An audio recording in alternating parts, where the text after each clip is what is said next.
আচ্ছা, সংসদে আমার যা বক্তব্য দেওয়ার আমি দিয়েছি, ওইটা সেলফ এক্সপ্লেনেটরি, এটা আর ব্যাখ্যা করার প্রয়োজন নেই।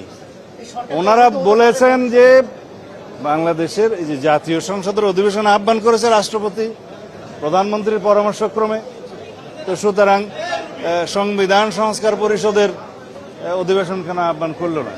তো সংবিধান সংস্কার পরিষদ তো এক্সিস্টেন্সে নাই, আর রাষ্ট্রপতির ক্ষমতা নাই কোনো জাতীয় সংসদ অধিবেশন ছাড়া অন্য কোনো অধিবেশন কল করার।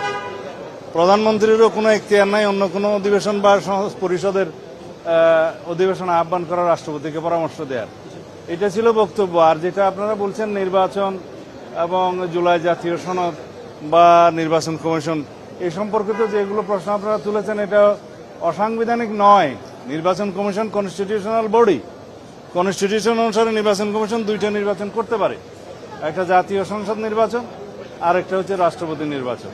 তো সেই নির্বাচন তারা করেছেন, তা আমরা নির্বাচিত হয়েছি জাতীয় সংসদ সদস্য হিসাবে, এটা হলো যে কনস্টিটিউশনাল ম্যান্ডেট হিসেবে তারা সেই নির্বাচনটা দিয়েছেন। তা এখন সেই সংসদ সদস্যদেরকে নিয়ে অধিবেশন আহ্বান করা হয়েছে, আমরা ওথ টেকিং করেছি, শপথ নিচ্ছি।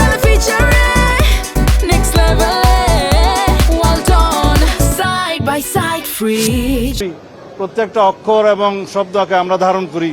জুলাই জাতীয় সনদ যেভাবে স্বাক্ষরিত হয়েছে সেই বিষয় নিয়ে এই মহান সংসদে আলাপ হবে, আইন প্রণয়ন হবে, অ্যাকর্ডিংলি যদি প্রয়োজন হয় সংবিধান সংশোধন হবে, তারপরে যদি কোনো পরিষদ গঠন করতে হয় সেটা তারপরের ব্যাপার। তা আমরা কনস্টিটিউশনালি যাই, আমরা কোনো কিছুই অস্বীকার করছি না, কিন্তু আমরা বলছি যেটা আমরা সংবিধান মেনে চলতে পারি।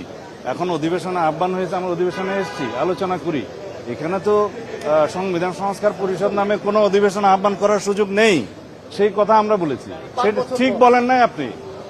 শেখ হাসিনা দিল্লিতে পালিয়ে গিয়েছে, সংসদ ডিজলভ করে দেওয়া হয়েছে, তারপরে রাষ্ট্রপতির কাছে সবাই গিয়েছে, 106 এর অধীনে সুপ্রিম কোর্ট থেকে সেটা অন্তর্বর্তীকালীন সরকারের অনুমোদন হয়েছে, তারপরে সবাই শপথ গ্রহণ করেছে, সেই রাষ্ট্রপতির অধীনে প্রধান উপদেষ্টা সহ সবাই শপথ গ্রহণ করেছে।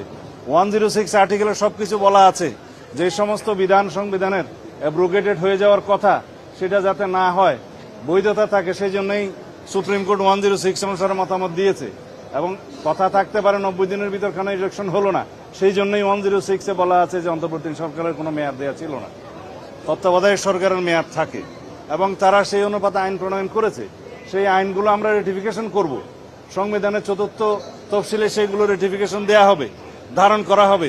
এই সরকারের, অন্তর্বর্তীকালীন সরকারের সমস্ত কর্মকাণ্ডকে, এগুলোকে বৈধতা দেওয়া হবে, তার মধ্য দিয়ে সবকিছুই লেজিটিমেসি পাবে। আশা করি সবাই বুঝেছে।